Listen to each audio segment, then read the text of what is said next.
To Arjun IT technology. నా పేరు వంశీకృష్ణ.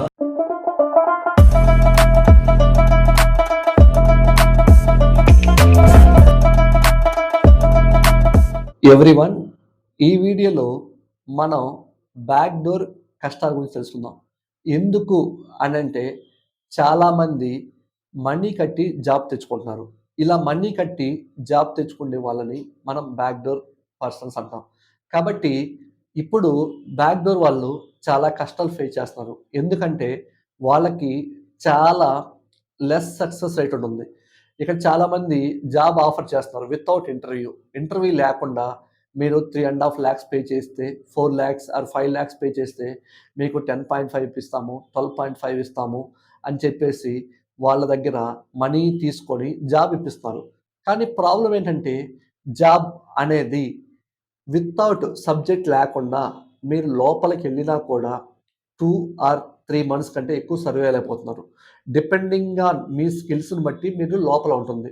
నేను ఇప్పుడు ఎవరికైనా చెప్పేది ఏంటంటే సాఫ్ట్వేర్ ఇండస్ట్రీలో ఒకప్పుడు సిచ్యువేషన్ లేదు. ఇప్పుడు ఖచ్చితంగా వర్క్ వస్తేనే మిమ్మల్ని ఆ ప్రాజెక్ట్లో ఉంచుతున్నారు. వర్క్ రాకపోతే మిమ్మల్ని ఇమ్మీడియట్గా తీసేస్తున్నారు. కాబట్టి అట్లీస్ట్ మీరు వెళ్ళే ముందు మీరు ఏ టెక్నాలజీ మీద మీరు బ్యాక్గ్రౌండ్ చేస్తున్నారు అనేది కూడా మీరు తెలుసుకొని వెళ్ళాలి. అంతేగాని చాలామంది అసలు దేని మీద పడితే అంటే ఏం తెలీదు. ఓకే, బ్యాక్‌డోర్ జాబ్ చూస్తారు. అది ఏ టెక్నాలజీ, దేని మీద అనేది కూడా తెలుసుకోకుండా మనీ కట్టి జాబ్ తీసుకున్నారు. కానీ లోపలికెళ్ళిన తర్వాత వాళ్ళకి ఏ ప్రాజెక్ట్ ఇస్తున్నారు, దేని మీద ఇస్తున్నారు, ఏ టెక్నాలజీస్ మీద వర్క్ చేయాలని కూడా అసలు జీరో నాలెడ్జ్ ఉంటుంది. అలాంటప్పుడు వాళ్ళకి ఒక వర్క్ అసైన్ చేసిన తర్వాత ఏం చేయాలో కూడా తెలియట్లా. కాబట్టి మేనేజర్ గాని ఆర్ సమ్‌వన్ మనీ కట్టాడు కాబట్టి 1 ఆర్ 2 months వాళ్ళ యొక్క పెర్ఫార్మన్స్ కింద 2 months ఉంచేసి తర్వాత మీ పెర్ఫార్మన్స్ బాగాలేదు అని చెప్పేసి వాళ్ళని తీసేస్తున్నారు. ఆటోమేటిక్‌గా అప్పుడు ప్యాకేజ్ వాళ్ళకి 80,000 ఆర్ అంటే 80 పర్ మంత్ 70,000 ఆర్ 60,000 2 monthsలో 1,50,000 వచ్చిన తర్వాత మీ పెర్ఫార్మన్స్ బాలేదని తీసేస్తున్నారు. అప్పుడు ఏమవుతుందంటే ఇంట్లో వాళ్ళ దగ్గర మనీ తీసుకొని వాళ్ళకి సమాధానం చెప్పలేక వీళ్ళేం చేయాలో తెలియక చాలామంది ఇక్కడ స్ట్రగుల్ అవుతున్నారు. కాబట్టి ఎవరైనా నేను చెప్పే కొన్ని సజెషన్స్ ఏంటంటే బ్యాక్ డోర్ వెళ్ళినా కానీ లేదా ప్రాక్సీ ద్వారా వెళ్ళినా కానీ మీరు ఓన్‌గా వెళ్ళినా కానీ సబ్జెక్ట్ నేర్చుకొని వెళ్ళండి ఎవరైనా. వితౌట్ సబ్జెక్ట్ అనేది తెలియకుండా మీరు ఒక కంపెనీలో వర్క్ చేయాలంటే ఎక్కువ రోజులు చేయలేరు. ఎందుకనంటే ఏ కంపెనీ అయినా మనకి మనీ ఇస్తుందంటే they are expecting some minimum knowledge. అంటే నీ ప్రాజెక్ట్‌లో నువ్వు ఒక 70% మీరు కంప్లీట్ చేయగలిగితే రిమైనింగ్ 30% ఇనిషియల్‌గా నీ టీమ్ నీకు హెల్ప్ చేసిద్ది. ఒక 6 months ఆ కంపెనీలో ఆ ప్రాజెక్ట్‌లో మీరు వర్క్ చేసిన తర్వాత నీకు ఆ ప్రాజెక్ట్ గురించి అవేర్‌నెస్ వస్తుంది కాబట్టి మీరు ఈజీగా మీ టాస్క్‌ని కంప్లీట్ చేయగలరు. అలా కాకుండా సార్ నేను డైరెక్ట్‌గా బ్యాక్ డోర్ ద్వారా వెళ్తాను. ఆడ నాకు జాబ్ ఇప్పించండి అని చాలామంది వస్తారు.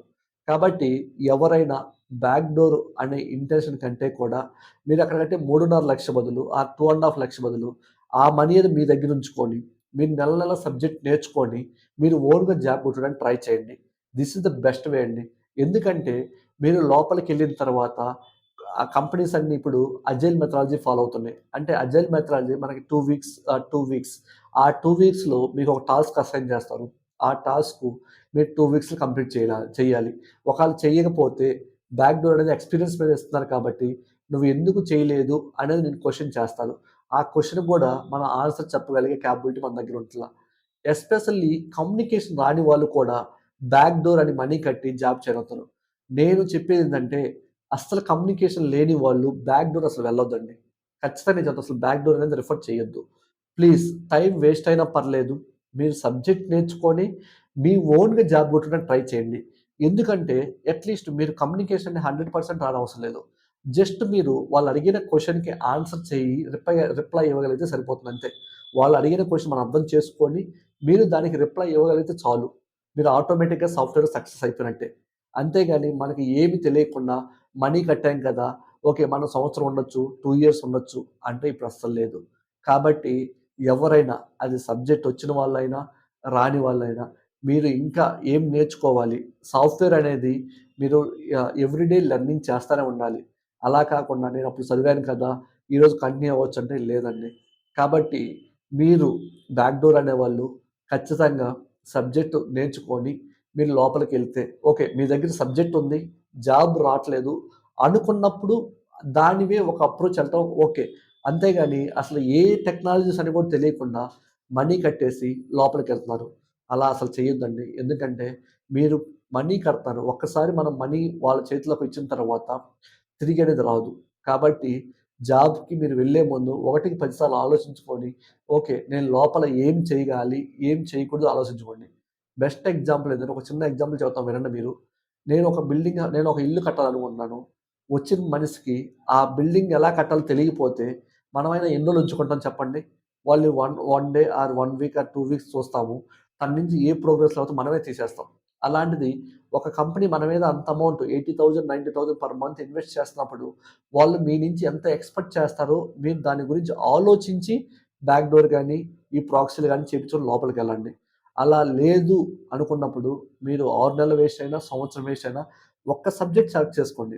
Either dot net or Java or Python or data science whatever maybe. దాని మీద మీరు 1 ఇయర్ కష్టపడతారా? లేక 6 మంత్స్ కష్టపడతారా? అది మీ ఇష్టం. మీరు పర్ఫెక్ట్‌గా లెర్న్ చేసి మీరు ఓన్‌గా జాబ్ లోపలికెళ్ళండి. అప్పుడు మీకు సెల్ఫ్ సాటిస్ఫాక్షన్ ఉంటుంది. మీరు హ్యాపీగా మీ యొక్క లైఫ్‌ని లీడ్ చేయొచ్చు. కాబట్టి అది ఎవరైనా సరే సబ్జెక్ట్ నేర్చుకొని వెళ్ళండి. Thank you.